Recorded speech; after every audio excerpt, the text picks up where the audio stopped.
નમસ્કાર મિત્રો, સ્વાગત છે આપ સૌની યુટ્યુબ ચેનલ ભેંસકી પાઠશાલામાં। આગળના બે વિડીયોને ખૂબ સારો પ્રતિસાદ આપ્યો એ બદલ ખૂબ ખૂબ આભાર। એ વિડીયોનો પ્રતિસાદ જોઈને અમને એવું થયું કે હજી પણ આગળ કોમ્પ્લિકેટેડ જે સબ્જેક્ટ છે જેના ઉપર તમને વધારે તકલીફ પડી રહી છે એ બધા સબ્જેક્ટ ઉપર જેટલું મેક્સિમમ અમે કવર કરી શકીએ એટલું કરીને તમને હું વિડીયો દ્વારા સમજાવું। તો એવા જ એક અતિ મહત્વનો ચેપ્ટર છે નેટવર્કિંગ। મિત્રો, નેટવર્કિંગ એ તમને ગઈ બધી એક્ઝામની અંદર ખૂબ હેરાન કર્યા છે। અમે એવી આશા રાખીએ કે આવનારી એક્ઝામમાં તમને એના રિલેટેડ જેટલા પણ પ્રશ્નો પૂછાય એમાંથી મેક્સિમમ પ્રશ્નો તમે એનો સાચો જવાબ આપી શકો। તો ચલો આજે શરૂ કરીએ નેટવર્કિંગ। આના રિલેટેડ આજે જે પણ આપણો વિડીયો છે, આજે જે પણ આપણું લેક્ચર છે એના રિલેટેડ મટીરિયલ મેં તમને ઓલરેડી આપણી ટેલિગ્રામ ચેનલમાં મૂકેલું છે। તો એ મટીરિયલ આ વિડીયો જોયા પછી અને વ્યવસ્થિત વાંચી લેજો। એટલે આ વિડીયો રિલેટેડ જેટલું પણ મટીરિયલ છે ઇંગ્લિશમાં છે, ઇંગ્લિશમાં જ વાંચવાનો હું તમને આગ્રહ કરીશ, કારણ કે એ જે પ્રશ્નો પૂછે છે એ ઇંગ્લિશ બુકમાંથી જ લીધેલા પ્રશ્નો છે। એ લીધેલા પ્રશ્નોને એ ગૂગલ ટ્રાન્સલેટરમાં નાખે છે, એનું ટ્રાન્સલેશન કરે છે અને એ તમારા પેપરમાં ચોંટાડી દે છે। ગુજરાતીમાં વાંચશો તો બહુ ભયંકર લેવલનું ગુજરાતી એ લોકો વાપરે છે, તમને એમાં નહીં સમજાય। એટલે હું તમને એવો જ આગ્રહ કરું છું કે તમે ઇંગ્લિશમાં જ વાંચો, ઇંગ્લિશમાં જ સમજો। તો ચલો શરૂ કરીએ આપણે networking. What is network? Network એટલે શું? તમે કહેશો સાહેબ નેટવર્ક એટલે કોમ્પ્યુટરનો એવો સબ્જેક્ટ કે જે VGSELની બધી પરીક્ષામાં અમારું માથું પકાવીને ગયો। ના, આવનારી પરીક્ષામાં તમારે આવું કાંઈ નહીં થાય, એની હું તમને ગેરંટી આપું છું।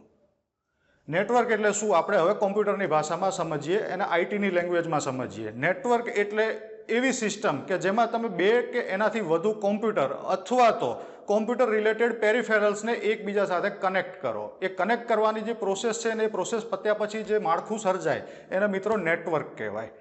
નેટવર્ક તમારા બે રીતે હોઈ શકે, એક વાયર્ડ નેટવર્ક પણ હોઈ શકે, એક વાયરલેસ નેટવર્ક પણ હોઈ શકે। તમે જે બે સિસ્ટમને કે બે કમ્પ્યુટરને કે બે પેરિફેરલ્સને એકબીજા સાથે કનેક્ટ કરો છો, એ કનેક્શન કરવા માટે તમે જો કેબલનો યુઝ કરતા હોય તો એ નેટવર્કને વાયર્ડ નેટવર્ક કહેવાય મિત્રો। અને જો વિધાઉટ કેબલ હવાની અંદર ડેટાનું કોમ્યુનિકેશન થઈ રહ્યું છે તો એવા જે નેટવર્ક છે એને આપણે મિત્રો વાયરલેસ નેટવર્ક કહીશું। વાયરલેસ નેટવર્ક અહીંયા આપણે આપેલું જ છે, computer may be connected in either wired or wireless. હવે આ નેટવર્ક ક્રિએટ કરવા માટે મિત્રો આપણે અમુક વસ્તુઓની જરૂર પડે, એને આપણે એલિમેન્ટ્સ ઓફ નેટવર્ક કહેવાય। કેવી વસ્તુઓની જરૂર પડે આપણે એના વિશે સ્ટેપ બાય સ્ટેપ સમજીએ। પહેલાં તો નેટવર્કની અંદર ડેટા અને મેસેજીસ આવે। ડેટા અને મેસેજીસ એટલે એવી વસ્તુ કે જે તમારે એક સિસ્ટમથી બીજી સિસ્ટમની અંદર મોકલવો છે અથવા તો બીજી સિસ્ટમ પાસેથી તમારી સિસ્ટમની અંદર લાવવો છે। તો આવી જે પણ માહિતી છે એ બધી માહિતીને આપણે ડેટા કહેવાય। હવે ડેટા મોકલવાવાળો પણ એક વ્યક્તિ હોય ને ડેટા રિસીવ કરવાવાળો પણ એક વ્યક્તિ હોય, તો જે મોકલવાવાળો વ્યક્તિ છે એને ટ્રાન્સમીટર કહેવાય। એ જે સિસ્ટમ છે, વ્યક્તિ નહીં પણ એક સિસ્ટમ થ્રુ તમે ડેટા મોકલી રહ્યા છો તો એ સિસ્ટમને ટ્રાન્સમીટર સિસ્ટમ કહેવાય। અને જેની અંદર તમે ડેટા રિસીવ કરો છો એ સિસ્ટમને રિસીવર સિસ્ટમ કહેવાય। પછી આવે છે ટ્રાન્સમિશન મીડિયા। આપણે હમણાં જ જોયું કે બે ટાઈપનું મીડિયા હોય, એક વાયર્ડ મીડિયા હોય અને એક વાયરલેસ મીડિયા હોય। વાયર્ડ મીડિયા એટલે બે સિસ્ટમને કેબલ થ્રુ કનેક્ટ કરો, વાયરલેસ મીડિયા એટલે બે સિસ્ટમને વિધાઉટ વાયર તમે કનેક્ટ કરો।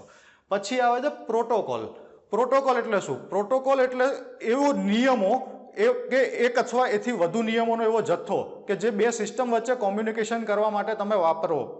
તમને એક સિમ્પલ એક્ઝામ્પલ આપું કે તમે ઘરમાં તમારા કોઈ બીજા વડીલ કે તમારાથી નાના ભાઈ સાથે વાત કરી રહ્યા છો, તો તમે જે સિસ્ટમથી તમારા વડીલ સાથે વાત કરશો એમાં એક અમુક નિયમો હશે, અને તમારાથી નાની વ્યક્તિ સાથે કંઈક રીતે વાત કરશો તો એમાં પણ કંઈક અલગ નિયમ હશે।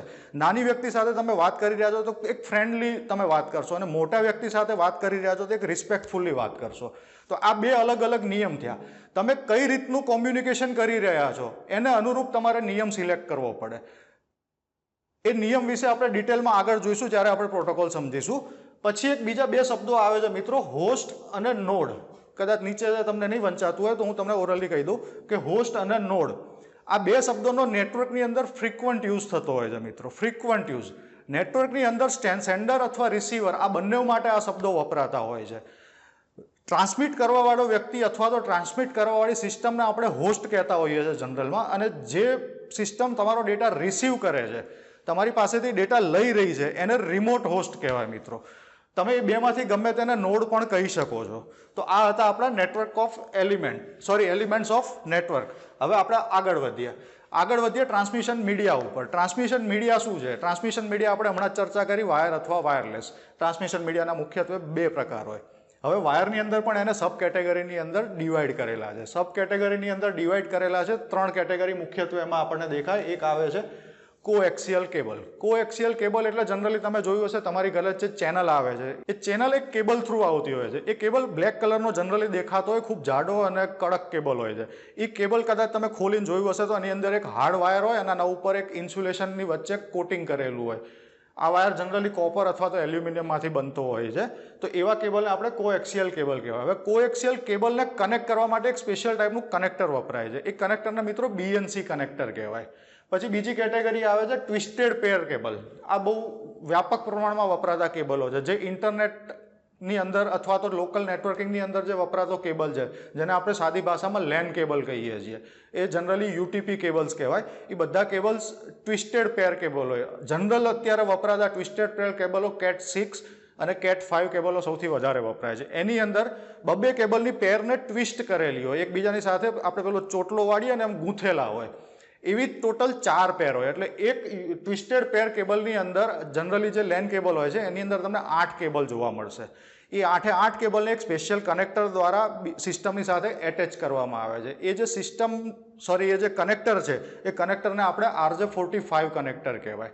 અને એ કનેક્ટરને એ કેબલ ઉપર લગાવવા માટે, એ કેબલ ઉપર બેસાડવા માટે એક સ્પેશિયલ ટૂલ વપરાય છે. એ ટૂલને મિત્રો ક્રિમ્પિંગ ટૂલ કહેવાય. પછી આવે છે ઓપ્ટિકલ ફાઇબર કેબલ. આપણે જોઈ લીધું. હવે જઈએ ઓપ્ટિકલ ફાઇબર કેબલ ઉપર. ઓપ્ટિકલ ફાઇબર કેબલ નવી જનરેશનનો કેબલ છે. અત્યારનું જે મેક્સિમમ નેટવર્કિંગ થાય છે, જેમ કે તમે અત્યારે જોતા હશો રિલાયન્સનું જીઓ નેટવર્ક પથરાઈ રહ્યું છે આખા દેશની અંદર. તો આખું જીઓ નેટવર્ક જે છે એ ઓપ્ટિકલ ફાઇબર ઉપર બેસાડેલું નેટવર્ક છે. ઓપ્ટિકલ ફાઇબર એટલે એક ઇન્સ્યુલેટેડ કેબલ હોય, એની અંદર હજારોની સંખ્યામાં એકદમ આપણા વાળ જેવા પતલા કેબલ હોય.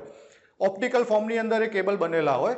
એ કેબલનું જે ટ્રાન્સમિશન સ્પીડ છે ને એ લગભગ પ્રકાશની ગતિના સ્પીડ ઉપર તમને ડેટા ટ્રાન્સફર કરીને આપે છે. ઓપ્ટિકલ ફાઇબર કેબલની અંદર ડેટા લોસ થવાનો ચાન્સ બહુ ઓછો છે. કેબલ બ્રેક થાય ત્યારે એને પાછો જોઈન્ટ કરવો એ માથાનો દુખાવો છે. એના માટે એક સ્પેશિયલ ડિવાઇસ આવે ઓપ્ટિકલ ફાઇબરને કનેક્ટ કરવા માટે. એના વગર એ કેબલને તમે જોઈન્ટ ના કરી શકો. પછી આવે છે wireless transmission media. Wireless transmission media એટલે શું? કાંઈ નહીં. વાયરલેસ એટલે બધું હવામાં ચાલતું હોય. તમને કાંઈ ફિઝિકલી દેખી ના શકો કે ડેટા મારો ક્યાંથી ક્યાં જઈ રહ્યો છે, કઈ જગ્યાએ ફરી રહ્યો છે. અત્યારે હું ઊભો છું, મારી આજુબાજુ ઘણો ડેટા ફરતો હશે, પણ એ મને દેખાશે નહીં. તો એ બધો ડેટા જે મીડિયમથી મૂવ થાય એ મીડિયમને આપણે વાયરલેસ મીડિયા કહીશું. પછી આવે છે ટ્રાન્સમિશન સ્પીડ. હવે તમે આ જે ડેટા મોકલી રહ્યા છો, એક સિસ્ટમથી બીજી સિસ્ટમમાં ડેટા જઈ રહ્યો છે, તો એ કેવી રીતના જાય? આપણે જેમ ગાડી લઈને જતા હોય તો ગાડીની સ્પીડ આપણે કેવી રીતના માપીએ કે કિલોમીટર પ્રતિ કલાક, કે 1 કલાકની અંદર હું આટલા કિલોમીટર કાપું છું, તો એ મારી કાર ચલાવવાની સ્પીડ થઈ. એવી જ રીતના ડેટા જ્યારે ચાલતો હોય, ડેટા જ્યારે દોડતો હોય કે ડેટા જ્યારે ઉડતો હોય, ત્યારે એની સ્પીડ છે ને એ kbps, mbps, gbps એવા એક અલગ ફોર્મમાં થાય. kbps એટલે શું? કિલોબાઇટ પર સેકન્ડ. જો મિત્રો અહીંયા એક વસ્તુ તમને ધ્યાનથી જુઓ, kbps, અહીંયા આ જે બી લખેલો છે ને સ્મોલ છે. સ્મોલ બી ઇન્ડિકેટ કરે છે બીટને, અને ગમે ત્યારે તમે આવી રીતના શોર્ટ ફોર્મમાં લખેલું હોય ને એમાં તમે કેપિટલ બી જુઓ. કેપિટલ બી ઇન્ડિકેટ કરશે તમારું બાઇટ, એ તમારું બાઇટ દર્શાવે છે. તો આ ડિફરન્સ ખાસ ધ્યાનમાં રાખજો. સ્મોલ બી એટલે બીટ થાય, કેપિટલ બી લખેલો હોય એટલે બાઇટ થાય. અહીંયા મેં લખેલું છે kbps, સ્મોલ બી લખેલો છે kilo bits per second, mbps છે mega bits per second, gbps છે giga bits per second, kbps અહીંયા બી કેપિટલ છે તો કિલો બાઇટ્સ પર સેકન્ડ આવશે, અને અહીંયા બી કેપિટલ છે તો મેગા બાઇટ્સ પર સેકન્ડ આવશે. તમે ઇન્ટરનેટ કનેક્ટિવિટીની અંદર આ શબ્દો ઘણી વખત સાંભળેલા હશે કે મારા ઘરે 100 mbps નો પ્લાન છે, મારા ઘરે 40 mbps નો પ્લાન છે. તો એ mbps એ તમારું ડેટા ટ્રાન્સમિશનની સ્પીડ થઈ. જ્યારે તમારી ડેટા ટ્રાન્સમિશનની speed 256 kbps, kilo bits per second, kbps kilo bits per second કરતાં વધારે હોય, જ્યારે તમારી ડેટાની ટ્રાન્સમિશન કરવાની સ્પીડ 256 kbps કરતાં વધારે હોય, તો એવા બધા કનેક્શનને આપણે બ્રોડબેન્ડ કનેક્શન કહીએ છીએ. અત્યારે સૌથી વધારે ચલણમાં રહેતા કનેક્શનો છે બ્રોડબેન્ડ કનેક્શન. આપણું જે લાઈવ સ્ટ્રીમિંગ થાય છે એમાં જે કનેક્ટિવિટી છૂટે છે તો એ બ્રોડબેન્ડ કનેક્શન જ છે. સર્વિસ પ્રોવાઈડરની ભૂલના કારણે આ બધી વસ્તુઓ થતી હોય છે. ચલો આપણે આગળ વધીશું. મને લાગે છે ત્યાં સુધી તમને આ બધી વસ્તુ સમજવામાં કોઈ તકલીફ નહીં પડી હોય. તકલીફ પડી હોય તો વિડીયોને ફરીથી જોજો, એકવાર ફરીથી સાંભળી લેજો, તમને 100% બધું જ વસ્તુ સમજાઈ જશે. હવે જઈએ આગળ. Network devices. નેટવર્ક ડિવાઇસીસ એટલે શું? તમે જે આ નેટવર્ક આખું ડેવલપ કરો છો, નેટવર્ક ડેવલપ કરવા માટે જે પણ વસ્તુ વપરાતી હોય એ બધી વસ્તુને નેટવર્ક ડિવાઇસીસ કહેવાય. નેટવર્ક ડિવાઇસીસની અંદર ઘણા બધા ટાઈપના ડિવાઇસીસ હોય છે. સૌથી પહેલાં આવે NIC, network interface card. Network interface card એટલે શું? તમારી પાસે એક સિસ્ટમ છે, એ સિસ્ટમને તમારે એક કેબલથી કનેક્ટ કરવી છે. કેબલથી કનેક્ટ કેવી રીતે કરશો? એ કરવા માટે તમારે કોઈક એવી જગ્યા જોશે કે જ્યાં તમે એ કેબલને પ્લગ કરી શકો. જે લેન કેબલ જે આપણે ફિઝિકલ મીડિયામાં જોયું આગળ, એ લેન કેબલ તમારે જ્યાં લગાવવો હોય એ જે કનેક્ટર હોય એ કનેક્ટરને NIC કહેવાય, નેટવર્ક ઇન્ટરફેસ કનેક્ટર. જ્યારે વાયર્ડ મીડિયા હોય ત્યારે જનરલી ઇથરનેટ કનેક્ટરનો યુઝ થતો હોય છે. ઇથરનેટ રિલેટેડ પ્રશ્ન મિત્રો પૂછેલો હતો કે એનો ભૂતકાળ શું હતો, એનું સ્થાપના એની શોધ ક્યારે થઈ હતી અને કોણે કરી હતી, આવો કંઈક પ્રશ્ન હતો. તો તમે ઇતિહાસમાં વાંચી લેજો અને યાદ કરી લેજો. નેટવર્ક ઇન્ટરફેસ કનેક્શનનું કામ નેટવર્ક ઇન્ટરફેસ કાર્ડનું કામ શું હોય છે? નેટવર્ક ઇન્ટરફેસ કાર્ડ એ શું કામ કરે છે? તો એનું કામ એ હોય છે કે તમને બધાને ખબર છે કે જે પણ ડેટા તમારે ટ્રાન્સફર કરવો હોય જ્યાં સુધી કોમ્પ્યુટરની અંદર હોય ત્યારે એ બીટ ફોર્મેટમાં હોય, એ બાઇનરી લેંગ્વેજની અંદર હોય. હવે એ લેંગ્વેજની અંદર જે રહેલો ડેટા છે એને તમારે એક કેબલની અંદર મોકલવો છે અને સામેવાળી સિસ્ટમ સુધી રિસીવ કરવો છે. તો NIC શું કરશે? નેટવર્ક ઇન્ટરફેસ કાર્ડ શું કરશે? એ જે બીટ રિલેટેડ ડેટા છે, બીટ ફોર્મની અંદર જે ડેટા છે એને એ કન્વર્ટ કરશે સિગ્નલની અંદર. એક ડેટાને અનુરૂપી સિગ્નલ જનરેટ કરશે. એ જનરેટ થયેલું સિગ્નલ એ કેબલની અંદર મોકલશે. કેબલની અંદર એ સિગ્નલ જ્યાં એનું ડેસ્ટિનેશન છે ત્યાં સુધી સિગ્નલ ફોર્મમાં ટ્રાવેલ કરશે. સિગ્નલ ફોર્મમાં ટ્રાવેલ કરીને એના ડેસ્ટિનેશન સુધી પહોંચ્યા પછી એને શું મળશે? તો ત્યાં એક બીજું NIC ઊભું હશે એનું સ્વાગત કરવા માટે કે આવો ભાઈ તારી જ રાહ જોતો હતો. તો એ NIC એ સિગ્નલને રિસીવ કરશે. એ રિસીવ કરીને એને પાછું બીટ ફોર્મેટની અંદર કન્વર્ટ કરશે, એને બાઇનરી ફોર્મેટની અંદર કન્વર્ટ કરશે. એ કન્વર્ટ કરેલો ડેટા એ પાછો સિસ્ટમને આપશે. એટલે જે ડેટા તમે અહીંથી જે ફોર્મમાં મોકલ્યો હતો એ જ ફોર્મમાં એ ડેટા તમને ત્યાં જોવા મળે. તો તમને NICનો ઉપયોગ સમજાઈ ગયો હશે. NIC ક્યાં હોય, કેવી રીતના કામ કરે. NIC જનરલી છે ને મધરબોર્ડ ઉપર લાગેલું હોય છે. મધરબોર્ડની અંદર તમે ઇથરનેટ પોર્ટ જોયો હશે. જ્યારે તમે વાયરલેસ ટ્રાન્સમિશન કરતા હોય તો ઇથરનેટને છોડીને એક બીજું કાર્ડ લગાવવામાં આવે છે જેને વાયરલેસ કાર્ડ કહેવાય. એ કાર્ડનો ઉપયોગ સિગ્નલને રિસીવ કરવા અને ટ્રાન્સફર કરવા માટે થાય. જે કામ NICની અંદર ઇથરનેટ પોર્ટ કેબલ થ્રુ કરતું હતું એ જ કામ વાયરલેસ કાર્ડ જે છે એ વાયરલેસલી કરતું હોય છે. બરોબર? ચલો હવે આપણે આગળ વધીએ. પછી આવે છે રાઉટર અને મોડેમ. એને અત્યારે હું સ્કીપ કરું છું. સૌથી પહેલાં તમને હું નેટવર્ક હબ અને નેટવર્ક સ્વિચ સમજાવું. હવે તમે બે સિસ્ટમ જે છે એને એકબીજા સાથે કનેક્ટ કરવી છે તો તમે ડાયરેક્ટલી કનેક્ટ કરશો એક કેબલ થ્રુ. પણ જ્યારે બે કરતાં વધારે સિસ્ટમ તમારે કનેક્ટ કરવી હોય એકબીજાની સાથે તો શું કરશો? તો ત્યારે આવું કંઈક ડિવાઇસ વપરાતું હોય છે. નેટવર્ક હબ કહેવાય અથવા તો એને સ્વિચ કહેવાય. સાદી ભાષામાં એને આપણે સ્વિચ તરીકે વધારે ઓળખીએ છીએ. એ સ્વિચની અંદર શું હોય? મલ્ટિપલ પોઈન્ટ્સ હોય. એ મલ્ટિપલ પોઈન્ટ્સની અંદર તમે તમારો લેનનો કેબલ લગાવી શકો અને દરેકે દરેક કેબલ તમે સેપરેટ સિસ્ટમોને આપી શકો. લેન સ્વિચ મુખ્યત્વે 5 પોર્ટ, 8 પોર્ટ, 16 પોર્ટ ને 32 પોર્ટ સુધી જનરલી વપરાતી હોય છે. એવી જ રીતના એક્સેસ પોઈન્ટ આવે છે. જે કામ વાયર્ડ નેટવર્કની અંદર નેટવર્ક હબ અથવા તો સ્વિચ કરે છે એ જ કામ વાયરલેસ નેટવર્કની અંદર એક્સેસ પોઈન્ટ કરે છે. એક્સેસ પોઈન્ટનું કામ શું છે? મલ્ટિપલ સિસ્ટમને વાયરલેસલી પોતાની સાથે કનેક્ટ રાખવી. એ એક સેન્ટ્રલમાં હોય, એની આજુબાજુમાં જેટલી પણ સિસ્ટમ હોય એ બધી વાયરલેસલી એ એક્સેસ પોઈન્ટની સાથે કનેક્ટ હોય છે. હવે લઈએ આપણે મિત્રો રાઉટર અથવા તો મોડેમ. મોડેમ એટલે તમને બધાને ખબર છે, મોડ્યુલેટર, ડીમોડ્યુલેટર. રાઉટર અને મોડેમનું કામ શું છે મિત્રો? કે આ નેટવર્કની અંદર નેટવર્ક હબ અથવા તો નેટવર્ક સ્વિચ અને એક્સેસ પોઈન્ટ દ્વારા જેટલા પણ મશીન્સ એની સાથે કનેક્ટ છે, જેટલી પણ સિસ્ટમ એની સાથે કનેક્ટ છે, એ આખા નેટવર્કને એને બહારની દુનિયા સાથે કનેક્ટ કરવું છે. બહારની દુનિયા એટલે આપણે અહીંયા ઇન્ટરનેટ. તો એના માટે મોડેમ અથવા તો રાઉટરનો ઉપયોગ થાય છે. એ રાઉટરની અંદરથી તમે એક કનેક્શન આમાંથી કોઈ પણ એક સેન્ટ્રલ યુનિટને આપી દો એટલે ઓટોમેટિકલી એ યુનિટ સાથે જેટલી પણ સિસ્ટમ કનેક્ટ છે એ બધી સિસ્ટમ પેલા બહારના દુનિયા સાથે જોડાઈ જશે. સમજાડું મિત્રો? પછી જઈએ બ્રિજ ઉપર. બ્રિજ એટલે શું? બ્રિજ એટલે એક એક્ઝામ્પલ આપું તમને કે એક ઓફિસ અહીંયા છે, એની અંદર 10 સિસ્ટમ નેટવર્કની અંદર મૂકેલી છે. 10 સિસ્ટમ નેટવર્ક સ્વિચ દ્વારા કનેક્ટ કરેલી છે. એક બીજી સિસ્ટમ બીજી ઓફિસમાં મૂકેલી છે. બીજી ઓફિસની અંદર બીજી 10 સિસ્ટમ છે. એ 10 સિસ્ટમ પણ એક નેટવર્ક સ્વિચ દ્વારા કનેક્ટ કરેલી છે. અને આ બંને ઓફિસ આજુબાજુની બિલ્ડિંગોમાં છે. તો એ બે નેટવર્કને તમારે એકબીજા સાથે કનેક્ટ કરવા હોય તો એની વચ્ચે એક બ્રિજ મૂકવો પડે. એ બ્રિજ શું કામ કરે? આ નેટવર્કનો ડેટા પોતાની પાસે લાવે, એ બીજા નેટવર્કને ટ્રાન્સફર કરે. તો આને બ્રિજ કહેવાય. પછી આવે છે ગેટવે. ગેટવે એટલે શું? ગેટવે એટલે એવી વસ્તુ મિત્રો કે બે ડિફરન્ટ કેટેગરીના નેટવર્ક હોય, જેમ કે એક આપણું કોમ્પ્યુટર નેટવર્ક છે અને એક આપણું ટેલિકોમ્યુનિકેશન નેટવર્ક છે. તમારો મોબાઈલ જ સમજી લો, તમારા મોબાઈલનું જે નેટવર્ક છે એને તમારે તમારા કોમ્પ્યુટરના નેટવર્ક સાથે કનેક્ટ કરવું છે, તો એના માટે તમારે ગેટવેની જરૂર પડે. અત્યારે જે આ જીઓના સિમ કાર્ડ આવે છે એ સીધા તમે એના રાઉટરની અંદર નાખી શકો, જેની અંદર ગેટવે ફેસિલિટી હોય છે, અને એ રાઉટરથી તમારી જેટલી પણ સિસ્ટમ કનેક્ટ હશે એ બધી તમારી ઇન્ટરનેટ પ્રોવાઈડ કરવા માંડશે. એટલે આમાં આપણે શું કર્યું, જે ટેલિકોમ્યુનિકેશન નેટવર્ક હતું એનો ડેટા લીધો, એ ડેટા આપણે રાઉટરને આપ્યો, એ રાઉટર આખા નેટવર્કને પાસ કરે છે. તો એ જે રાઉટરને આપવાની પ્રોસેસ છે ને એ કામ ગેટવે કરે મિત્રો. બરોબર છે. ચલો હવે આપણે આગળ જઈએ. એમ્પ્લીફાયર અને રિસીવર આ બંને વસ્તુ એક જ સાથે સમજીએ. એમ્પ્લીફાયરનો ઉપયોગ જનરલી મિત્રો કેબલ બેઝ નેટવર્ક જે હોય એની અંદર થતો હોય છે. કેબલ બેઝ નેટવર્કની અંદર એક લિમિટેશન છે કે Cat 5 કેબલથી તમે જો નેટવર્કિંગ કરતા હોય તો એની મેક્સિમમ લેન્થ 100 મીટર સુધી તમે લઈ જઈ શકો, પણ તમારે તો ડેટા અહીંથી 100 મીટર કરતાં વધારે ડિસ્ટન્સ ઉપર મોકલવો છે, તો શું ડેટા નહીં મોકલી શકાય? ના, મોકલી શકાય, પણ એના માટે આપણે એમ્પ્લીફાયરનો યુઝ કરવો પડે. જ્યાં સુધી તમારું સિગ્નલ જાય છે ત્યાં તમે એમ્પ્લીફાયર લગાવો. એમ્પ્લીફાયર શું કરશે, એ સિગ્નલને રિસીવ કરશે, રિસીવ કરીને એની ફ્રીક્વન્સી વધારશે, ફ્રીક્વન્સી વધારીને એ સિગ્નલને આગળ ફેંકશે એટલે તમારું જે ડેસ્ટિનેશન છે ત્યાં સુધી એ સિગ્નલ પહોંચી જશે. એવું જ કામ મિત્રો રિપીટર કરે છે. રિપીટર શું કરે, રિપીટરનો ઉપયોગ જનરલી વાયરલેસ નેટવર્કમાં વધારે થતો હોય છે. જે જગ્યાએ તમારું મેઇન વાયરલેસ ટ્રાન્સમીટર ડિવાઇસ લાગેલું છે ત્યાંથી કોઈક સિગ્નલ જનરેટ થઈ રહ્યું છે વાયરલેસલી, અને એ લગભગ હું એવું માનું છું કદાચ 30 મીટર સુધી તમને મળતું હોય, તો 30 મીટરથી આગળ તમારે એ સિગ્નલને લઈ જવું હોય તો શું કરો, એ 30 મીટર જ્યાં તમારું સિગ્નલ વીક પડતું હોય ત્યાં તમે એ રિપીટરને મૂકો. એ રિપીટર શું કરશે, એ સિગ્નલને રિસીવ કરશે.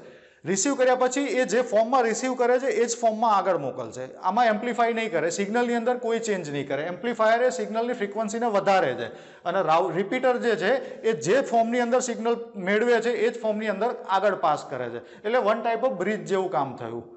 સમજાણું મિત્રો? તો આમાં તમને નેટવર્કિંગ ડિવાઇસ વિશે મેં પૂરેપૂરી ડિટેલમાં ચર્ચા કરી, NIC વિશે પણ સમજાવ્યું, એના બે ટાઈપ વિશે પણ સમજાવ્યું. આના રિલેટેડ મિત્રો ઘણા બધા પ્રશ્નો ગયેલી DGVCL, UGVCL અને MGVCLની એક્ઝામમાં પૂછાયેલા હતા. હું તમને કહું, લગભગ એક રિપીટર રિલેટેડ ક્વેશ્ચન હતો, એક NIC રિલેટેડ 2 ક્વેશ્ચન હતા, રાઉટર રિલેટેડ 1-2 ક્વેશ્ચન્સ હતા. 4-5 ક્વેશ્ચન આના રિલેટેડ તમને ગયેલી એક્ઝામોમાં પૂછેલા હતા. તો આ ટોપિકને ધ્યાનથી સમજજો, આવનારી એક્ઝામમાં પણ પૂછાવાની શક્યતા છે. હવે આપણે IP એડ્રેસ ઉપર જઈએ. આ થોડુંક ટોપિક બહારની વસ્તુ છે, પણ આ વસ્તુ સમજવી જરૂરી છે. કદાચ આવનારા તમારી એક્ઝામ પહેલાં આ ટોપિક હું કવર કરી શકું કે ના કરી શકું, પણ આ સેક્શનમાંથી પણ એને 2-4 પ્રશ્નો પૂછેલા હતા, એટલે મને એમ થયું કે આ ટોપિકને હું થોડોક આગળ સમજાવું. IP એડ્રેસ એટલે શું મિત્રો? હવે આપણે આ બધી વાર્તા કરી કે ડેટા અહીંથી લેવાનો, ત્યાં મોકલવાનો, ત્યાંથી લેવાનો, અહીંયા મોકલવાનો, પણ ડેટાને કેમ ખબર પડે કે મારે ક્યાં જવાનું છે? એને કંઈક આપણે સરનામું તો આપવું પડે ને. મેં કોકને ટપાલ લઈને આપી દીધી કે ભાઈ આ ટપાલ તું આ ભાઈના ઘરે ડિલિવર કરતો આવજે. હવે એ ટપાલ એ ભાઈને ઓળખતો નથી, એનું સરનામું એને ખબર નથી, તો એ ડિલિવર કેવી રીતના કરશે? તો એ જ વસ્તુ ડેટાની છે. આપણે ડેટાને ધક્કો તો મારી દીધો, તું નીકળ ભાઈ અહીંથી, પણ એ નીકળ્યા પછી એને જવાનું ક્યાં?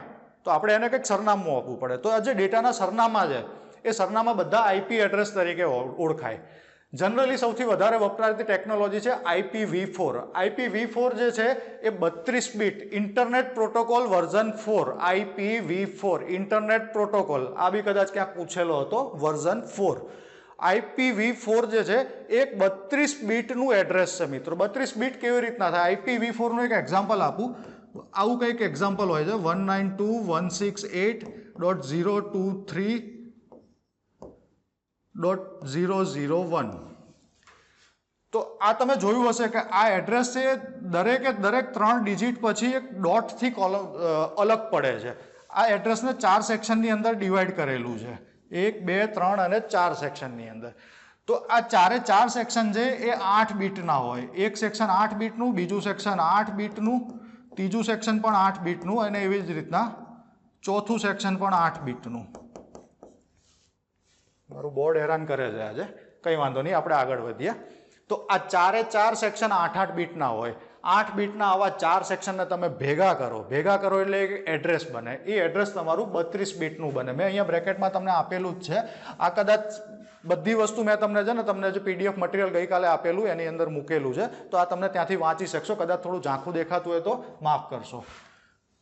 તો આવી રીતના એ 32 બીટનું ટોટલ એડ્રેસ થાય. આ ક્વેશ્ચન મિત્રો એક એક્ઝામમાં પૂછેલો હતો અને મને જ્યાં સુધી મેં આન્સર કી જોઈ છે ત્યાં સુધી હું તમને એવું કહું કે આનો જવાબ પણ એ લોકોએ ખોટો આપ્યો હતો કદાચ, કે 32 બીટ એટલે 8 બીટના 4 બ્લોક થાય. એ 4 બ્લોકને ભેગા કરીને તમે એક 32 બીટનું એડ્રેસ ડેવલપ કરી શકો. ટોટલ આઈપી એડ્રેસની સંખ્યા કેટલી છે આ પ્રશ્ન પણ મિત્રો એક તમારી એક્ઝામની અંદર પૂછેલો છે હમણાંની જ રિસેન્ટમાં. તો કે 4 બિલિયન આવે. 4 બિલિયન કેવી રીતના આવે? તો કે 2^32 જેટલો આંકડો થાય ને એટલા આપણને ટોટલ આઈપી એડ્રેસ મળે. એટલે એ આંકડો અહીંયા આટલો લાંબો લચક લખેલો છે, તમે વાંચી લેજો. પણ સાદી ભાષામાં એને કહીએ ને તો more than 4 billion IPv4 addresses તમને મળે. હવે આઈપી એડ્રેસ છે ને એક બાઇનરી ફોર્મ છે. મેં તમને કીધું એ રીતે કે 8 બીટના 4 બ્લોકને ભેગા કરો એટલે 32 બીટ બને. તો એવા 32 બીટનું એક એક્ઝામ્પલ મેં તમને અહીંયા મૂકીને આપેલું છે. આ ટોટલ 32 બીટ છે. આને તમે નોર્મલ ડેસિમલ આંકડાઓમાં કન્વર્ટ કરો ને એટલે એ તમને આવું દેખાય.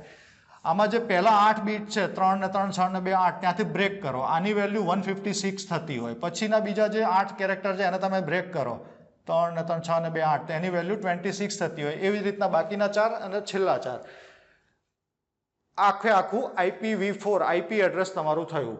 આઈપી એડ્રેસની અંદર પણ એક વસ્તુ કહું, જનરલી ઇન જનરલ વાત કરું તો જે આગળના 2 આંકડા છે આઈપી એડ્રેસ હું આ ભૂસી નાખું અત્યારે 192.168.023.003 આવું કંઈક એડ્રેસ હોય છે. એમાં જે આગળના 2 સેક્શન છે 192 અને 168 આ મિત્રો એ સર્વરના એડ્રેસને ડિફાઇન કરે. સર્વરના એડ્રેસને, નેટવર્કના એડ્રેસને ડિફાઇન કરે. આખા નેટવર્કનું કોમન એડ્રેસ હોય ને જે એની અંદર શરૂઆતના જે 2 સેક્શન હોય ને એમાં તમને આ જ આંકડા જોવા મળે. અને જે પાછળના જે આ 2 ડિજિટ છે, પાછળના જે 2 આ સેક્શન છે, આ મિત્રો જે તે નેટવર્કની અંદર લાગેલી પર્ટિક્યુલર સિસ્ટમ હોય ને એ સિસ્ટમનું એડ્રેસ ડિફાઇન કરે. તો આ થયું તમારું નેટવર્કનું એડ્રેસ, આ થયું તમારું સિસ્ટમનું એડ્રેસ. તમારી કોઈ નેટવર્કની અંદર 10 સિસ્ટમ લાગેલી છે તો 10 સિસ્ટમની અંદર આ વસ્તુ તમને કોમન જોવા મળશે. આ વસ્તુ પણ લગભગ કેસની અંદર કોમન હોય છે. અમુક વખતે એને ચેન્જ કરવાની જરૂર પડતી હોય છે. એ તમને આપણે જ્યારે વ્યવસ્થિત આઈપી એડ્રેસ આખું શીખીશું ત્યારે હું તમને સમજાવીશ. પણ અત્યારે એવું જ માનીને ચાલો કે આ વસ્તુ પણ તમને કોમન જ જોવા મળે છે. આ વસ્તુ દરેક સિસ્ટમની અંદર ચેન્જ થાય. કોઈ એક સિસ્ટમમાં 3 આપેલું હોય તો એ જે તે સિસ્ટમનું યુનિક એડ્રેસ કહેવાય. તમે એ જ એડ્રેસ બીજી કોઈ સિસ્ટમને અસાઇન ના કરી શકો. તમે ઘણી વખત જોઈ હશે આવી કોઈ ભૂલ થતી હોય, નેટવર્ક પોતે પણ આવી ભૂલ કરતું હોય છે ઘણી વખત, કે એક સિસ્ટમને 2 સિસ્ટમને એક જ એડ્રેસ અસાઇન કરી દીધું હોય તો તમને પર્ટિક્યુલર બંને સિસ્ટમ ઉપર આઈપી કોન્ફ્લિક્ટની એરર મળશે. આઈપી તમારું કોન્ફ્લિક્ટ થઈ રહ્યું છે. એનો મતલબ કે તમારા નેટવર્કની અંદર એવી સિસ્ટમ છે કે જેનું ને તમારું બેયનું એડ્રેસ સેમ થઈ રહ્યું છે. તો કાં તમે તમારું એડ્રેસ ચેન્જ કરો, કાં તમે એનું એડ્રેસ ચેન્જ કરો. સમજાણું મિત્રો? તો આ હતું આપણું IPv4. હવે આવે છે IPv6. IPv6ની જરૂર કેમ પડી? તો કે IPv4માં તમે જોયું લગભગ 4 બિલિયન એડ્રેસ છે. હવે જ્યારે IPv4 શોધ્યું હતું ને જે લોકોએ, એમને ખબર નથી કે વસ્તી આટલું બધું ઇન્ટરનેટ ને આટલું બધું વાપરવા માંડશે. દુનિયાની અંદર આટલા બધા ડિવાઇસીસ આવશે કે જે એક જ સમયે એક જ સાથે નેટવર્ક ઉપર કનેક્ટેડ હોય. અત્યારે દુનિયાની અંદર રિયલ ટાઈમની અંદર જોઈએ તો more than 4 billions machines network સાથે કનેક્ટ હોય છે. તો હવે આપણી પાસે આઈપી એડ્રેસની સંખ્યા તો 4 બિલિયન જ હતી. તો બાકીની સિસ્ટમો શું કરે? એને નેટવર્ક સાથે કનેક્ટ થવા કંઈક સરનામા તો જોઈએ ને. સરનામા વગરનું નેટવર્ક એને આપે નહીં ડેટા, કાંઈ એની પાસેથી લે નહીં ડેટા. તો એ જે આઈપી એડ્રેસની શોર્ટેજ હતી એ શોર્ટેજને પૂરી પાડવા માટે IPv6 ડેવલપ કરવામાં આવ્યું. IPv6 છે એ IPv4 કરતાં ઘણું બધું અલગ છે. શું અલગ છે એની આપણે ચર્ચા કરીએ. આપણે સૌથી પહેલા તો જોયું IPv4 જે 32 બીટનું એડ્રેસ છે. 32 બીટનું એડ્રેસ 8 બ્લોકના 4 ટુકડાની અંદર ડિવાઈડ કરવામાં આવે છે. એવી જ રીતના IPv6 છે એ 16 બીટનું હેક્સાડેસિમલ નંબર હોય ને, એવા એક બ્લોકની અંદર 16 બીટના હેક્સાડેસિમલ નંબર હોય એવા એ 8 બીટ ક્રિએટ કરે. 16 બીટ 8 સેક્શન ક્રિએટ કરે. 16 બીટના 8 સેક્શન એટલે ટોટલ એ થયું 128 બીટનું. ગઈ વખતે તમને IPv4 રિલેટેડ આવો પ્રશ્ન પૂછ્યો તો, આ વખતે કદાચ IPv6 રિલેટેડ પણ પૂછી શકે. એવું પૂછશે કે IPv6માં 128 બીટ કે 16 બીટના કેટલા ટુકડામાં ડિવાઈડ કરેલા હોય છે? તો એ 8 ટુકડામાં આવે. એની સંખ્યા કેટલી? આપણે અહીંયા જોયું 2^32 એટલે 4 બિલિયન જેવું થાય. IPv6ની સંખ્યા થાય મિત્રો 10^36. એને અનડેસિલિયન કહેવાય. આ નંબર એટલે એકડાની પાછળ 36 મીંડા. એકડાની પાછળ 36 મીંડા, આટલા નંબર ઓફ આઈપી એડ્રેસ તમને IPv6 કેટેગરીની અંદર મળે. અહીંયા એક એક્ઝામ્પલ આપેલું છે IPv6 એડ્રેસનું. આ જે છે એ 16 બીટનો એક હેક્સાડેસિમલ નંબર થાય, આ બીજો 16 બીટનો થાય, આ ત્રીજો થાય, એમ કરતાં કરતાં ટોટલ 8 સેક્શનમાં ડિવાઈડ કરેલા છે. 1 2 3 4 5 6 7 અને આ 8. 8 સેક્શનની અંદર IPv6 ડિવાઈડ કરેલું છે. તો આ IPv4 હતું, આ IPv6 હતું. આ બે વચ્ચે લગભગ તમને તફાવત શું છે, એની જરૂર શું પડી, એનો ઉપયોગ ક્યાં થાય, એ બધી વસ્તુ મેં તમને સમજાવી. હવે આપણે વધીએ આગળના એડ્રેસ ઉપર. આગળનું એડ્રેસ આવે છે make address. Make address. Make address એટલે શું?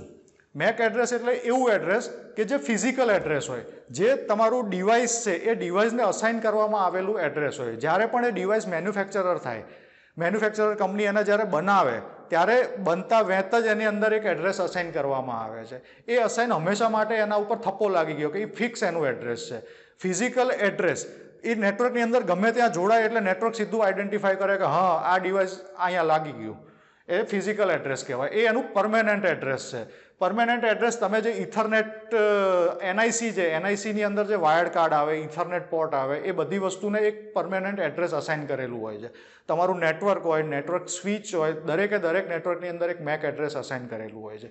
મેક એડ્રેસ મિત્રો 2 ડિજિટમાં આવી રીતના લખાય. હું તમને એક એક્ઝામ્પલ લખીને પણ બતાવું. 0 1 એને સેમિકોલનથી સેપરેટ કરવામાં આવે છે. IPv6 ને પણ સેમિકોલનથી સેપરેટ કરવામાં આવે અને IPv4 ને સિંગલ ડોટથી સેપરેટ કરવામાં આવે. 0 1 AC B1 C2 3E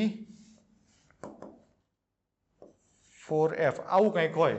આ રીતે લખેલું હોય અને મેક એડ્રેસ કહેવાય. ઘણી વખત મિત્રો એ સેમિકોલનની જગ્યાએ ડેશ હાઇફન પણ યુઝ કરતો હોય છે. તો એવી રીતના પણ મેક એડ્રેસને લખી શકાય. મેક એડ્રેસ યાદ રાખજો ફિઝિકલ એડ્રેસ છે. મેક એડ્રેસને ફિઝિકલી ચેન્જ ના કરી શકાય. ઘણી વખત રાઉટરને એવી બધી વસ્તુમાં સોફ્ટવેરની અંદર ફેસિલિટી હોય છે કે તમે એને ટેમ્પરરી ચેન્જ કરી શકો, એનું ફિઝિકલ એડ્રેસને ડિસેબલ રાખીને ટેમ્પરરી એડ્રેસ અસાઇન કરી શકો. પણ જેવું તમે એને રિસેટ કરશો એટલે પાછું જે એનું ઓરિજિનલ એડ્રેસ હતું એ એને પાછું મળી જશે. મેક એડ્રેસ એ પરમેનન્ટ એડ્રેસ છે. બરોબર, ચલો આગળ વધીએ. ક્લાસિફિકેશન ઓફ નેટવર્ક એના ઉપર જઈએ. Classification of network. નેટવર્ક કેવી રીતના અલગ તારવી શકાય, કેવી કેવી રીતના નેટવર્ક હોય. તમને બધાને અત્યાર સુધી કદાચ એવું જ હતું કે એક લેન હોય, એક વેન હોય, એક મેન હોય, એક ઇન્ટરનેટ હોય. ના, એવું નથી. મેઇનલી ક્લાસિફિકેશન ઓફ નેટવર્કમાં જોઈએ તો નેટવર્કને 4 કેટેગરીની અંદર વહેંચેલા છે. પહેલી કેટેગરી આવે જિયોગ્રાફિકલ સ્પાન. એરિયા આધારિત નેટવર્ક. એરિયા આધારિત, કયું નેટવર્ક કેટલા એરિયામાં પથરાયેલું છે. તો એવા જે નેટવર્ક છે એને જિયોગ્રાફિકલ સ્પાનની અંદર મૂકવામાં આવે છે. એની આપણે આગળ ડિટેલમાં ચર્ચા કરીએ હમણાં. પછી આવે છે ઇન્ટરકનેક્ટિવિટી. નેટવર્કની અંદર બે સિસ્ટમ એકબીજા સાથે કેવી રીતના કનેક્ટ કરેલી છે. એ ડાયરેક્ટ કેબલથી એકબીજા સાથે કનેક્ટ કરેલી હોય. આ સિસ્ટમ આને ડેટા આપી શકે, આ સિસ્ટમ આને ડેટા આપી શકે. તો એને પિયર ટુ પિયર કનેક્શન કહેવાય. પિયર ટુ પિયર કનેક્શનની અંદર બે સિસ્ટમ એકબીજા સાથે ડાયરેક્ટ કનેક્ટ હોય છે. બીજું કેટેગરી આવે એની અંદર server client connection. Server client connection શું હોય? એમાં સૌથી ઉપર એક સર્વર હોય. સર્વર ઘણી બધી સિસ્ટમ સાથે કનેક્ટેડ હોય. એ સર્વર એ બધી સિસ્ટમને મેનેજ કરે, એને ઓથોરિટીઝ આપે કે તારે ખાલી આટલું જ કામ કરવાનું, તું આટલું કામ કરી શકે, આ વસ્તુ તારામાં ના થાય, આ વસ્તુ તું કરી શકે. તો એ થયું સર્વર ક્લાયન્ટ કનેક્શન. પછી આવે છે એડમિનિસ્ટ્રેટિવ રિલેટિવ ક્લાસિફિકેશન. એડમિનિસ્ટ્રેટિવમાં શું હોય? બે ટાઈપના નેટવર્ક તમે એડમિનિસ્ટ્રેટરની દ્રષ્ટિએ જુઓ તો બે ટાઈપના નેટવર્ક આવે. એક પબ્લિક નેટવર્ક આવે, એક પ્રાઇવેટ નેટવર્ક આવે. પબ્લિક નેટવર્ક એટલે શું? કે એવું નેટવર્ક કે જેનું આખું ગામ ઉપયોગ કરી શકે. જેમ કે ભેંસકી પાઠશાલા, આ એક પબ્લિક નેટવર્ક છે. તમે બધા આના ઉપર યુઝ કરી શકો છો. ફ્રીમાં તમને બધી વસ્તુનો એક્સેસ મળે છે, તમને બધું મટીરિયલ મળે છે. તો આ એક પબ્લિક નેટવર્ક થયું. એવી જ રીતના પ્રાઇવેટ નેટવર્ક આવે. પ્રાઇવેટ નેટવર્કની અંદર નેટવર્કના એડમિનિસ્ટ્રેટરે જે રાઇટ્સ આપેલા હોય એટલી જ વસ્તુ યુઝર એક્સેસ કરી શકે. તો એ થયું પ્રાઇવેટ નેટવર્ક. પછી આવે છે આર્કિટેક્ચર બેઝ ક્લાસિફિકેશન. આર્કિટેક્ચર એટલે તમને બધાને ખબર છે કે બે સિસ્ટમને એકબીજા સાથે કનેક્ટ કરવાની પ્રણાલી. એને આર્કિટેક્ચર બેઝ ક્લાસિફિકેશન કહેવાય. રિંગ ટોપોલોજી, મેશ ટોપોલોજી, આ બધા એના એક્ઝામ્પલ છે. તો આ બે વસ્તુ આપણે બેઝિક ચર્ચા કરી લીધી, જિયોગ્રાફિકલ સ્પાન અને આર્કિટેક્ચર. આ બે ઉપર આપણે આગળ જઈએ. સૌથી પહેલા જોઈએ જિયોગ્રાફિકલ સ્પાન. એની અંદર અલગ અલગ કેટેગરીમાં ડિવાઈડ કરેલા છે. શરૂઆત કરીએ આપણે PAN, personal area network. Personal area network એટલે શું મિત્રો? પર્સનલ એરિયા એટલે નાનામાં નાનું આવડું ગમતું નેટવર્ક બને. એ નેટવર્કની અંદર ધારો કે તમે બ્લૂટૂથ હેન્ડ્સ ફ્રી યુઝ કરો છો, એને તમે બ્લૂટૂથ થ્રુ તમારા મોબાઈલની અંદર કનેક્ટ કરેલા છે, તો એ એક તમારા માટે પર્સનલ નેટવર્ક ક્રિએટ કર્યું કહેવાય. મોબાઈલ અને બ્લૂટૂથના હેન્ડ્સ ફ્રી વચ્ચેનું એક પર્સનલ એરિયા નેટવર્ક કહેવાય. તમે રિમોટ કંટ્રોલ લઈને ટીવીની ચેનલ ચેન્જ કરો છો, તો એ રિમોટ અને ટીવી એ બે વચ્ચેનું એ કોમ્યુનિકેશન થયું, એ નેટવર્ક ક્રિએટ થયું, એને PAN કહેવાય. તો આવા આપણી રૂટીન લાઈફમાં ઘણા બધા નેટવર્ક આપણને જોતા હોઈએ છીએ, પણ આપણને એ ખબર નથી હોતી કે આને પણ એક નેટવર્ક કહેવાય. તો એ હતું પર્સનલ એરિયા નેટવર્ક. પછી આવે છે local area network. Local area network એટલે શું? એક નાનકડી ઓફિસ હોય, નાનકડો રૂમ હોય કે નાનકડી બિલ્ડિંગ હોય, એની અંદર જેટલી પણ સિસ્ટમો રહેલી છે એ બધી સિસ્ટમોને આપણે એકબીજા સાથે કનેક્ટ કરીએ કેબલ થ્રુ અથવા તો વિધાઉટ કેબલ. તો એ જે નેટવર્ક ક્રિએટ થાય ને એને LAN કહેવાય, local area network. Local area network generally office પૂરતું કે એક બિલ્ડિંગ પૂરતું મર્યાદિત હોય છે. તો એ થયું આપણું લોકલ એરિયા નેટવર્ક. આગળ વધીએ મેટ્રોપોલિયન એરિયા નેટવર્ક. આ બધા શોર્ટકટ ને ફૂલ ફોર્મ જે આપેલા છે એ બધા તમે યાદ રાખજો, આમાંથી પૂછતા હોય છે ઘણી વખત. MAN metropolitan area network. એનો ઉપયોગ ક્યાં થાય અને કેવી રીતના કામ કરે? ધારો કે મારી એક ઓફિસ અહીંયા છે, આ ઓફિસ ગાંધીનગરમાં છે ને એક ઓફિસ મારી અમદાવાદમાં છે. મારી ગાંધીનગરવાળી ઓફિસની અંદર 10 સિસ્ટમ છે, અમદાવાદવાળી ઓફિસની અંદર 10 સિસ્ટમ છે. તો ગાંધીનગરવાળી જે 10 સિસ્ટમ છે એ આપણે શેના થ્રુ કનેક્ટ કરીશું મિત્રો? LAN through. એવી જ રીતે અમદાવાદવાળી જે ઓફિસ છે એ સિસ્ટમ શેના થ્રુ કનેક્ટ થશે? LAN through. હવે મારે એ બે ઓફિસને કનેક્ટ કરવી છે એકબીજા સાથે, તો એ બે ઓફિસ વચ્ચે જે કનેક્શન એસ્ટાબ્લિશ થાય અને જે નેટવર્ક ક્રિએટ થાય એને મેન કહેવાય, મેટ્રોપોલિયન એરિયા નેટવર્ક. આ જનરલી એક સિટી પૂરતું મર્યાદિત હોય છે. કેબલ ઓપરેટરો જે ટેલિવિઝન ચેનલો પ્રોવાઈડ કરે છે એનું જે નેટવર્ક એક સિટી પૂરતું પથરાયેલું હોય છે એને આપણે મેન કહી શકીએ. પછી એનાથી આગળ વધીએ, WAN, WAN wide area network. Wide area network એટલે શું? અલગ અલગ સિટીની અંદર રહેલા જે નેટવર્કો છે એને એકબીજા સાથે કનેક્ટ કરો અને જે નેટવર્ક ક્રિએટ થાય એને WAN કહેવાય. સ્ટેપ વાઇઝ ગણીએ તો આ તમારા પૂરતું મર્યાદિત છે, આ એક મારી ઓફિસ પૂરતું મર્યાદિત છે, આ એક મારા સ્ટેટ પૂરતું કે સિટી પૂરતું મર્યાદિત છે. Wide area network. Wide area network એટલે અલગ અલગ મેનને તમે કનેક્ટ કર્યા. તો આ આખા કન્ટ્રી વાઇઝ તમે એને ડિસ્ટ્રીબ્યુશન કરી શકો. જે ટેલિકોમ કોમ્યુનિકેશન કંપનીઓ છે એ જે નેટવર્ક પાથરીને બેઠા છે એને આપણે WAN કહી શકીએ કે એનું નેટવર્ક આખા દેશની અંદર પથરાયેલું છે. તો એ થયું WAN. મિત્રો આ બે જે છેલ્લા નેટવર્ક આપણે જોયા, મેન અને WAN, આ બંને નેટવર્ક ડેટા ટ્રાન્સફર કરવા માટે ATM નો યુઝ કરે છે. ATM એટલે શું? ATM એટલે ઓટોમેટેડ ટેલર મશીન. ના, અહીંયા નેટવર્કની અંદર ATM એટલે ઓટોમેટેડ ટેલર મશીન ના થાય. એ શબ્દ તમારો ફાઇનાન્સ રિલેટેડ હોય ત્યારે તમે એ જવાબ આપી શકો. અહીંયા નેટવર્કની અંદર જ્યારે ATM નો ઉલ્લેખ થાય ત્યારે એનો મતલબ થાય છે asynchronous transfer mode, ATM. Asynchronous transfer mode.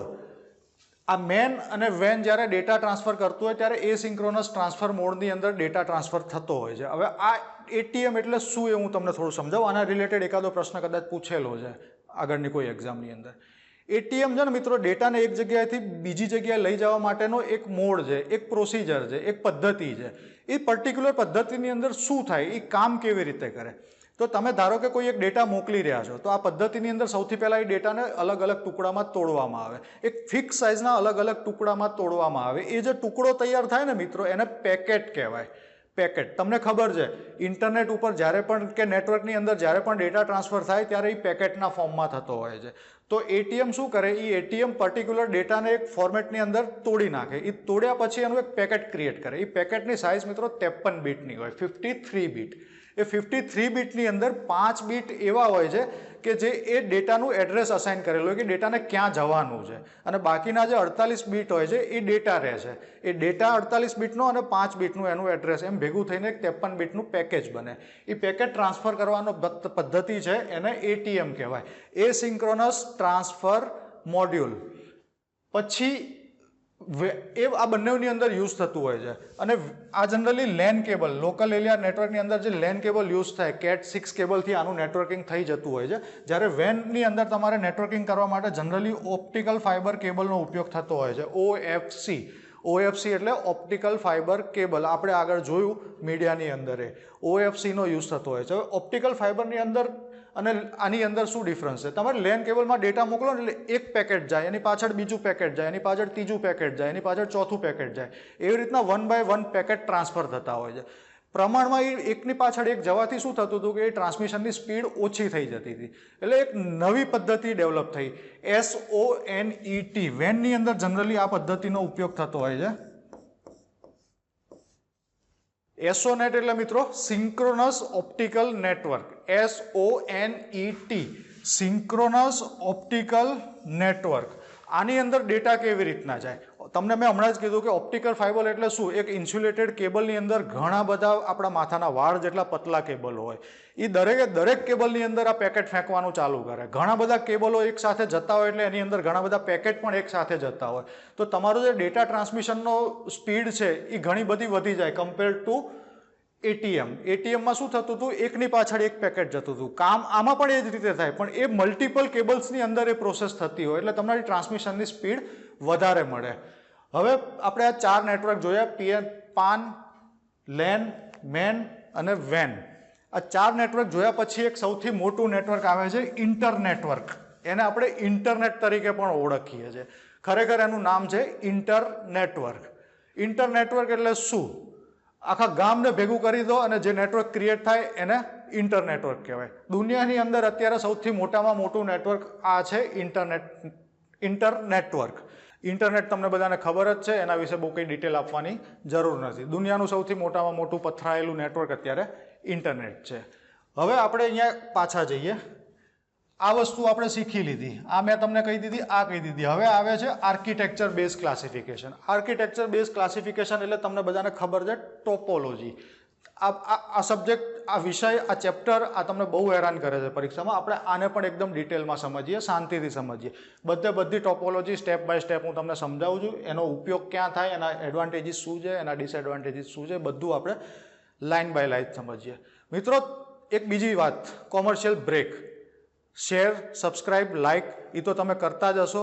જેણે નથી કરેલું એ તરત કરી લે. તમારા બીજા મિત્રોને પણ આ વિડીયો મોકલો, જેથી કરીને એમને પણ આવનારી પરીક્ષામાં આ બધા ચેપ્ટર રિલેટેડ ક્વેશ્ચન્સમાં ઘણો બધો ફાયદો મળે.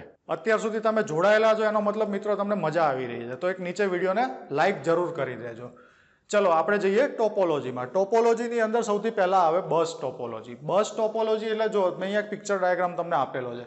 બસ ટોપોલોજીમાં શું હોય? આ 5 સિસ્ટમ છે. આ 1, 2, 3, 4 અને 5. 5 સિસ્ટમ છે. એક સેન્ટ્રલી એક કેબલ સાથે કનેક્ટેડ છે. આ જે કેબલ તમને દેખાય છે અહીંયા, એ કેબલ સાથે 5 સિસ્ટમને કનેક્ટ કરેલી છે. આ જે સેન્ટ્રલ કેબલ છે મિત્રો, એને બસ કહેવાય.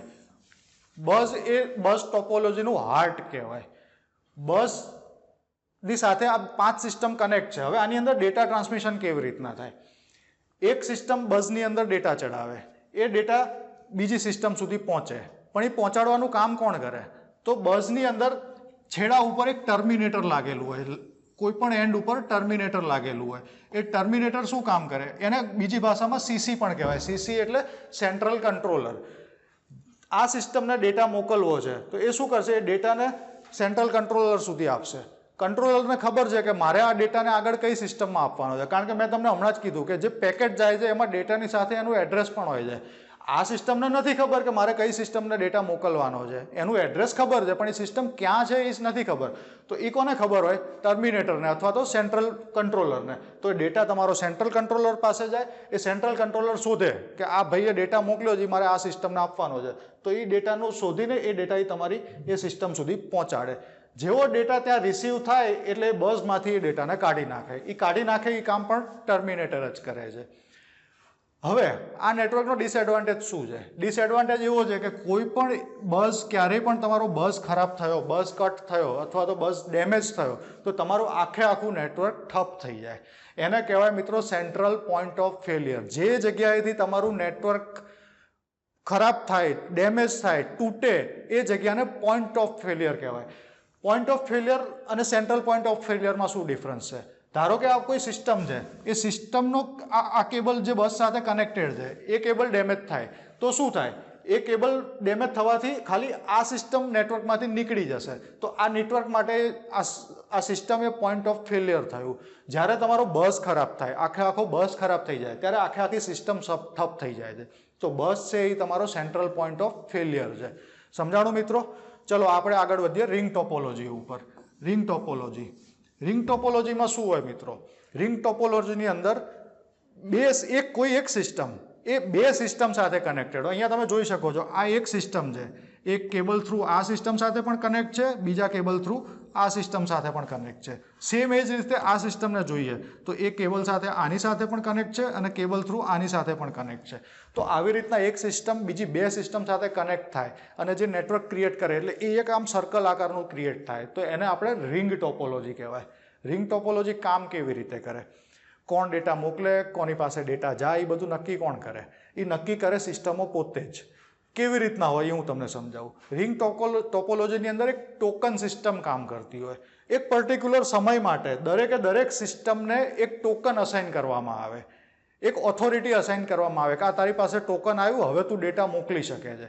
જે સિસ્ટમ પાસે નેટવર્કની અંદર ટોકન હોય એ જ સિસ્ટમ તમને ડેટા મોકલી શકે. બાકીની સિસ્ટમ ત્યાં સુધી આરામ કરતી હોય કે હમણાં ડેટા આવશે. તો ટોકન જેની પાસે હોય એ સિસ્ટમ ડેટા મોકલી શકે. ધારો કે અત્યારે ટોકન આની પાસે છે, આ સિસ્ટમ પાસે ટોકન છે, TOKEN, ટોકન આની પાસે છે. હવે એને ડેટા મોકલવો છે, એને ડેટા આ સિસ્ટમને મોકલવો છે. તો શું થશે? ડેટા કાં તો આમ થઈને જશે કાં તો આમ થઈને જશે. ગમે તે બાજુથી જવા માટે એને વચ્ચે બે સિસ્ટમ મળે છે. તો આ સિસ્ટમ શું એ ડેટાને પાસ કરવા દેશે? હા, તમે કન્ફિગ્યુરેશન એ રીતે કરેલા હોય તો એ ડેટા તમારો પાસ કરવા દેશે. જ્યારે આ સિસ્ટમ આને ડેટા પાસ કરે ત્યારે આ સિસ્ટમ મિત્રો રિપીટર તરીકે કામ કરે. શું કામ કરે? રિપીટર તરીકે. આ સિસ્ટમ પાસે ટોકન છે, એ સિસ્ટમને ડેટા મોકલવો છે. ડેટા મોકલતા સમયે બાજુની સિસ્ટમ હોય તો કોઈ તકલીફ જ નથી. જો બાજુની સિસ્ટમ સિવાયની કોઈ સિસ્ટમને ડેટા મોકલવો હોય તો જે વચ્ચે આવેલી સિસ્ટમ છે એ રિપીટર તરીકે કામ કરશે. ઘણી વખત રિપીટર તરીકે એક જ સિસ્ટમ હોય, ઘણી વખત ત્યાં મલ્ટિપલ સિસ્ટમ પણ હોઈ શકે.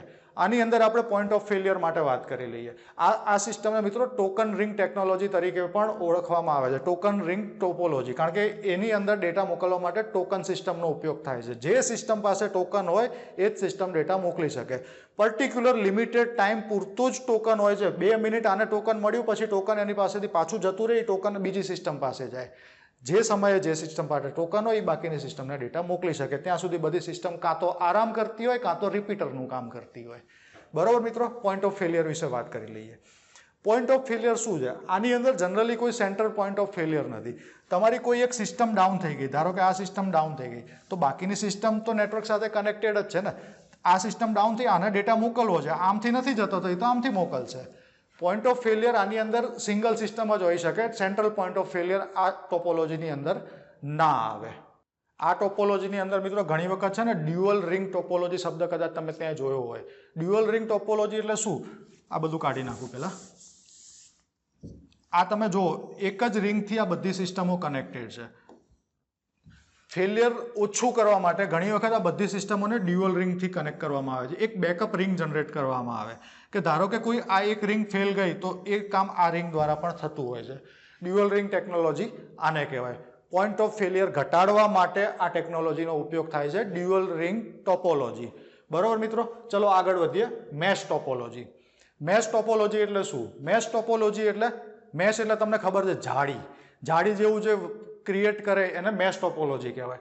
મેશ ટોપોલોજીની અંદર શું હોય? પર્ટિક્યુલર કોઈ એક સિસ્ટમ, એ સિસ્ટમ નેટવર્કની અંદર જેટલી પણ બાકીની સિસ્ટમ છે એ દરેક સિસ્ટમ સાથે P2P કનેક્ટેડ હોય. P2P એટલે પિયર ટુ પિયર. મેં તમને હમણાં આગળ જ કીધું, સર્વર ક્લાયન્ટ અને P2P બે કેટેગરી મેં શીખવાડી તમને.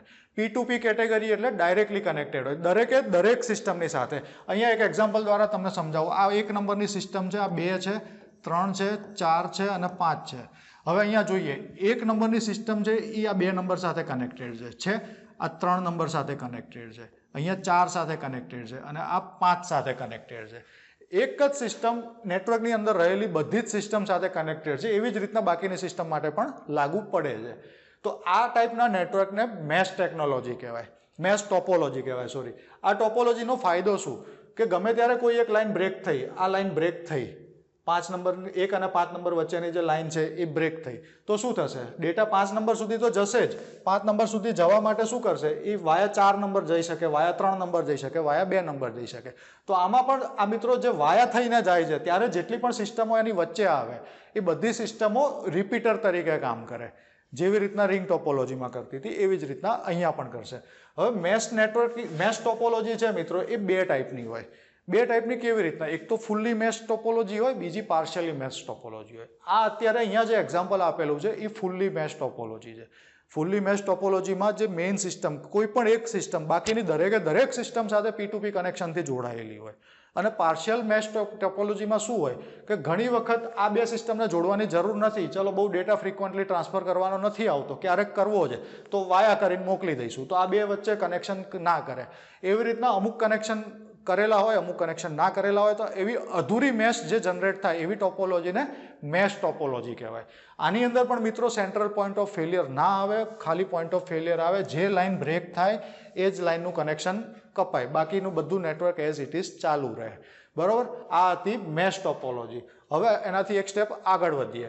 હવે આવે છે સ્ટાર ટોપોલોજી. સ્ટાર ટોપોલોજી શું હોય? સ્ટાર ટોપોલોજીની અંદર અહીંયા જો દરેક સિસ્ટમ, આ સિસ્ટમ 1 2 3 બધી સિસ્ટમો એક વચ્ચે કંઈક આ રમકડું દેખાય છે, આની સાથે જોડાયેલી છે. આને શું કહેવાય? આ છે તમારું નેટવર્ક સ્વિચ, જે આપણે આગળ શીખ્યા, અથવા તો નેટવર્ક હબ કહી શકો એને, અથવા તો સ્વિચ કહી શકો. દરેક સિસ્ટમ જે નેટવર્કની અંદર હોય એ બધી સિસ્ટમ કેબલ થ્રુ કે વાયરલેસલી એક નેટવર્ક સ્વિચ સાથે જોડાયેલી હોય. જો વાયરલેસ હોય સિસ્ટમ તો એ નેટવર્ક સ્વિચની જગ્યાએ શું હોય મિત્રો? આપણે આગળ જોયું હમણાં જ, શું હોય? Access point. હા, એક્સેસ પોઈન્ટ સાથે જોડાયેલી હોય. જે કામ સ્વિચ કરે વાયરલેસ નેટવર્કમાં એ જ કામ એક્સેસ પોઈન્ટ કરે છે. તો બધી સિસ્ટમ સ્વિચ સાથે જોડાયેલી હોય, નેટવર્ક હબ સાથે જોડાયેલી હોય, ત્યારે જે ટોપોલોજી ક્રિએટ થાય એ ટોપોલોજીને મિત્રો સ્ટાર ટોપોલોજી કહેવાય. સ્ટાર ટોપોલોજીની અંદર પણ પોઈન્ટ ઓફ ફેલિયર વિશે વાત કરી લઈએ. પોઈન્ટ ઓફ ફેલિયર દરેક સિસ્ટમનો કેબલ કટ થાય ત્યાં તો આવી જ શકે, પણ આની અંદર સેન્ટ્રલ પોઈન્ટ ઓફ ફેલિયર પણ આવી શકે. જ્યારે તમારું આ હબ કે સ્વિચ ખરાબ થાય, ત્યારે સ્ટાર ટોપોલોજીની અંદર સેન્ટ્રલ પોઈન્ટ ઓફ ફેલિયર થાય, આખું નેટવર્ક તમારું બંધ થઈ જાય. આ જ વસ્તુ ના હોય તો આ 2 સિસ્ટમો કે 3 સિસ્ટમો એકબીજા સાથે કેવી રીતના ડેટા ટ્રાન્સફર કરશે? ના કરી શકે. તો આ થયું તમારું સેન્ટ્રલ પોઈન્ટ ઓફ ફેલિયર. આવું તમને પૂછતા હોય છે કે નીચેની 4 ટોપોલોજીમાંથી કઈ ટોપોલોજીમાં સેન્ટ્રલ પોઈન્ટ ઓફ ફેલિયર આવે? ક્યાંક જોયો છે ને? પાછળ કોઈક એક્ઝામમાં છે કદાચ, કાં તો નથી, એવું પણ પૂછી શકે. તો આ તમને ખબર હોવી જોઈએ ક્યાં કયો પોઈન્ટ ઓફ ફેલિયર આવે છે. તો મિત્રો આ હતી સ્ટાર ટોપોલોજી. હવે આપણે આગળ વધીએ ટ્રી ટોપોલોજી ઉપર. ટ્રી ટોપોલોજી શું છે? ટ્રી ટોપોલોજી એટલે મિત્રો સ્ટાર ટોપોલોજીનું એક્સપાન્ડેડ વર્ઝન. પણ એના જે લક્ષણો હોય છે ને એ બધા બસ ટેકનોલોજી જેવા હોય છે. જે પોઈન્ટ ઓફ ફેલિયર રિલેટેડ વાત કરીએ આપણે આગળ જતા જોઈએ. ટ્રી ટોપોલોજીને છે ને જનરલી 3 લેયરની અંદર ડિવાઈડ કરવામાં આવે છે. આ છે લેયર 1, આ છે લેયર 2, આ છે લેયર 3. આને તમે અપર લેયર પણ કહી શકો, આને સેન્ટ્રલ લેવલ અથવા તો મિડલ લેયર પણ કહી શકો, અને આને લોઅર લેયર પણ કહી શકો.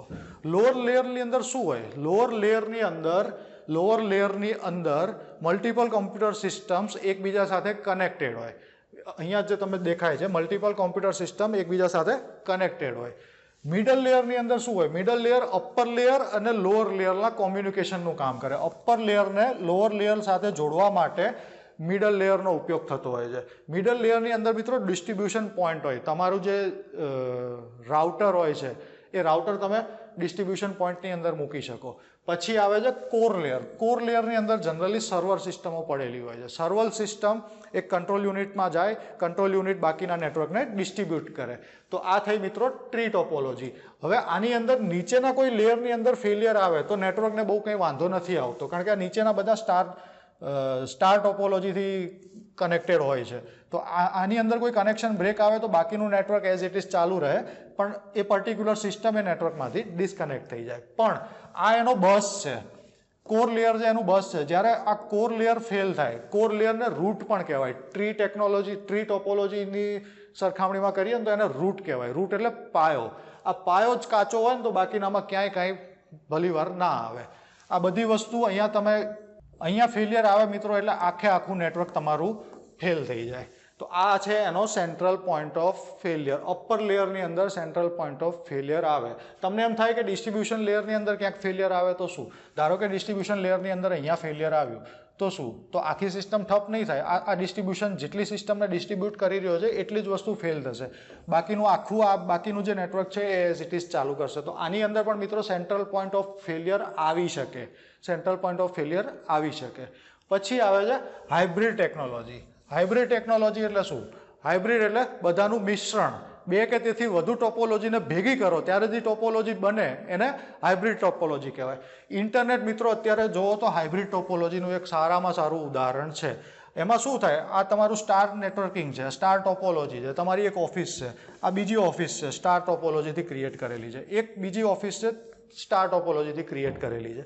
એ ત્રણેય ઓફિસની અંદર ઇન્ટરનેટનું કોમ્યુનિકેશન થઈ રહ્યું છે. એ તમે આવી રીતના આ નેટવર્કને આની સાથે કનેક્ટ કર્યું છે, આની સાથે, આની સાથે. આ તમને રિંગ ટોપોલોજી જેવું દેખાય છે? દેખાય છે ને? તો આ એક રિંગ ટોપોલોજી ક્રિએટ થઈ. તો આ ટોપોલોજીની અંદર શું છે? સ્ટાર ટોપોલોજી પણ છે, સ્ટાર ટોપોલોજી પણ છે, અહીંયા પણ સ્ટાર ટોપોલોજી છે, અહીંયા કદાચ મેશ બી હોઈ શકે. એવું જરૂરી નથી કે દરેક જગ્યાએ સ્ટાર હોય, પણ સ્ટાર ટોપોલોજી અત્યારની સમયમાં સૌથી વધારે વપરાતી ટોપોલોજી છે. એટલે અહીંયા એક્ઝામ્પલમાં પણ મેં એ જ લીધું છે. મેક્સિમમ નેટવર્કિંગ મિત્રો અત્યારે સ્ટાર ટોપોલોજીના ઉપયોગથી જ થાય છે. ગમે તે નેટવર્ક જોશો એમાં તમને સેન્ટ્રલમાં કોઈક યુનિટ દેખાશે જેની સાથે બધી સિસ્ટમો કનેક્ટ હોય. એટલે આ રિંગ ટોપોલોજી અને સ્ટાર ટોપોલોજીનું કોમ્બિનેશન કરીને બનાવેલી ટોપોલોજી છે. એટલે એને હાઇબ્રિડ ટોપોલોજી કહેવાય. આની અંદર પોઈન્ટ ઓફ ફેલિયર શું આવે? સેન્ટ્રલ પોઈન્ટ ઓફ ફેલિયર આવી શકે? ના આવે. કારણ કે સ્ટાર ટોપોલોજી છે, આની અંદર કોઈક વસ્તુ ગઈ તો બાકીનું નેટવર્ક તો એઝ ઇટ ઇઝ જ રહેવાનું છે. આ રિંગ ટોપોલોજી છે. રિંગ ટોપોલોજીની અંદર ધારો કે આ લાઈન કપાઈ ગઈ તો આ બાકીનું નેટવર્ક તો એઝ ઇટ ઇઝ ચાલવાનું જ છે. તો હાઇબ્રિડ ટોપોલોજીની અંદર મિત્રો સેન્ટ્રલ પોઈન્ટ ઓફ ફેલિયર ના આવે. સમજાણું? સેન્ટ્રલ પોઈન્ટ ઓફ ફેલિયર ના આવે. તો મિત્રો આજે મેં તમને બેઝિક નેટવર્કિંગથી લઈને નેટવર્કિંગની ટોપોલોજી સુધીના બધા જ ટોપિક કવર કરાવી દીધા. આના રિલેટેડ ઘણા બધા પ્રશ્નો પાછળની એક્ઝામમાં પૂછાયેલા છે અને આવવાની એક્ઝામમાં પૂછાવાની પણ પ્રબળ શક્યતાઓ છે. તો ધ્યાનથી આ વિડીયો જોયો તમે તો સમજાઈ ગયું હશે. જો ના સમજાયું હોય તો આ વિડીયોને ફરી રિપીટ કરીને એક બે વખત જો. તમને ઘણી બધી નવી વસ્તુ આમાંથી જાણવા મળશે. હું જે બોલું છું એ શબ્દોને તમારા મગજમાં છાપી લો. છાપ્યા પછી મેં આપેલું જે મટીરિયલ છે એ તમે વાંચો. આ ટોપિક રિલેટેડ મટીરિયલ વાંચશો એટલે તમને એમાંથી લગભગ બધી વસ્તુ ખબર પડી જશે. ઇંગ્લિશમાં મટીરિયલ હોવા છતાં પણ તમને ખબર પડી જશે. કારણ કે હું તો તમને અહીંયા ગુજરાતીમાં સમજાવું છું ને. ખાલી તમારે એનું ટ્રાન્સલેશન કરીને તમારા મગજમાં ચોંટાડવાનું છે. તો મિત્રો આ રીતે તૈયારી કરો. આવનારો વિડીયો આપણો OSI મોડલ ઉપર આવશે. OSI એટલે open system interconnection. OSI model આના રિલેટેડ ઘણા બધા પ્રશ્નો હતા અને કોઈને નથી આવડતું. આ વસ્તુ તમને ક્યાંય નહીં જોવા મળે. હું જે સિસ્ટમથી તમને સમજાવીશ, હું જે પદ્ધતિથી તમને OSI મોડલ શીખવાડીશ એ સિસ્ટમ તમે ક્યાંય નહીં જોયું હોય. એક જ વાર વિડીયો જોશો ને તમને લગભગ વસ્તુ ખબર પડી જશે. તો મિત્રો આજે આટલું જ રાખીએ. મળીએ આવતા વિડીયોમાં. ત્યાં સુધી જય હિન્દ, જય માતાજી. ભગવાન તમારું ભલું કરે. આપનો આવનારો સમય શુભ રહે.